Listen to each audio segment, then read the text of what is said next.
had the naked man controversy, and that was footage of a guy who was being arrested who looks an awful lot like Tamerlan Tsarnaev, the older brother.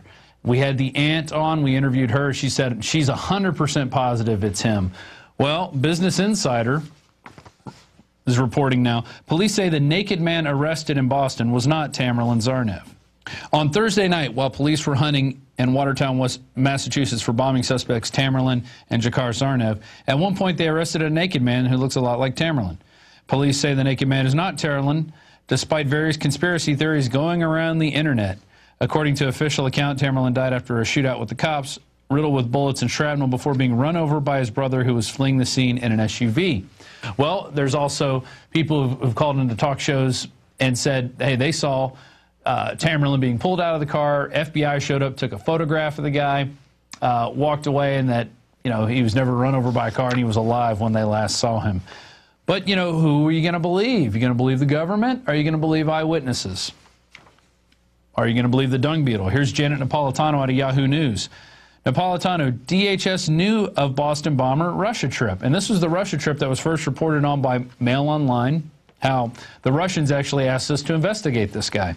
Homeland Security Chief Janet Napolitano said Tuesday her agency knew of the alleged Boston bomber's trip to Russia last year, even though his name was misspelled on a travel document. A key lawmaker said that the misspelling had caused the FBI to miss the trip.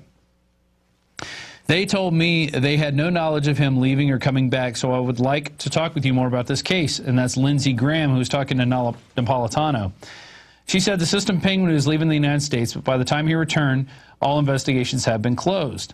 Tsarnaev was investigated by the FBI at Russia's request, and his name was included in a federal government travel screening database after that, law enforcement officials told the Associated Press. One official told the AP that by the time of the flight, Tsarnaev would have faced no additional scrutiny because the FBI by that time had found no information connecting him to terrorism, even though he was traveling under an assumed name, which no one can do unless you're inside the government as a spy. So what does all this say? Well, you can trust Napolitano and you can trust the FBI when they say don't look at any other photographs of anybody else with backpacks. Trust us, it was the guy with the gray backpack, even though the picture we showed you was a black backpack. And we have an explanation for that, too. You know, backpacks inside are black. They're not gray on the outside and inside. They're just gray in this particular instance. Or maybe he had it inside a black backpack that he pulled out, except he wasn't seen running from the scene with his gray backpack. So who knows? Who can you believe? Well, you certainly can't trust the government because they've been caught over and over again lying and lying. This is just another case where now Napolitano knew of his Russian trip because she wanted to act like, oh, I'm in charge, I got everything down. Yet, how can we act like you didn't know who these guys were when the FBI were putting pictures up of them? And then the FBI called them. Yet the FBI wanted everybody to think that they had no idea and they needed the public's help to out these guys. Yeah. And with more on the secret naked man and all other weirdness that is associated with the Boston bombing marathon, we go to this report from Leanne McAdoo. Hi, I'm Leanne McAdoo here with an InfoWars news bulletin. Now, we've been working really hard to try and keep track of all of the inconsistencies with the official story behind the Boston Marathon bombing, and there are so many of them that I'm going to just try to focus on 5 here today, and then you can go to Infowars.com and check out some additional articles that will detail all of the inconsistencies even further.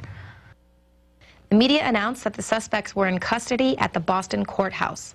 The courthouse is suddenly evacuated due to a bomb threat, and the new official word is there are no suspects in custody. FBI releases footage of the suspects without ever showing them actually setting down the backpack. In fact, even Governor Deval Patrick had not seen the video. Although he described the footage showing the suspect placing the bomb near the second blast site as chilling, he then mentioned that he hadn't actually seen the footage himself, but was relayed the info by the FBI. So you're the governor of Massachusetts overseeing this manhunt, and you yourself haven't even seen the footage? The boy's father says that if the FBI kills his second son, then he will know it was a setup. Hours later, the boy is captured alive, but is conveniently unable to speak. The reports say that he suffered from a self-inflicted gunshot wound through the mouth that exited his neck. How does a person who's just shot himself in the mouth climb out and over a boat, surrendering himself to authorities. As Alex Jones reported, the Saudi national suspect, named first as a person of interest, was almost immediately cleared of suspicion after both John Kerry and Obama met with Saudi Foreign Minister Saud just after the Boston Marathon bombing. We were then told Abdul Rahman Ali Al-Arbi is being deported for reasons of national security. The Blaze released more information showing that the FBI was deporting him under Section 212(3)(b and that he was linked somehow to the Boston bombings, but after the president's meeting with the foreign minister, the file was changed. We now know the Al-Arbi clan has major ties to al-Qaeda, and although the 20-year-old was already on a terrorist watch list, he was still given a student visa. This is all strangely similar to the flights by the bin Laden family, who are also Saudi nationals, right after 9/11.